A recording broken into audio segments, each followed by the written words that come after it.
Ayan na. Huwag isisigaw. Pag sinigaw, disqualified ha. English. Wala ka ng itlog pag sinigaw. Dapat ka wala ka ng itlog eh. Practice muna. Okay, sige.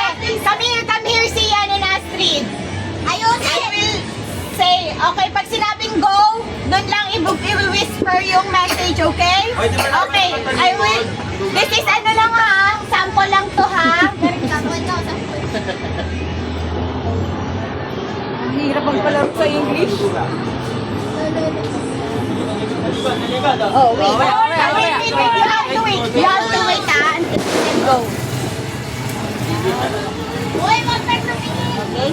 Okay, go there.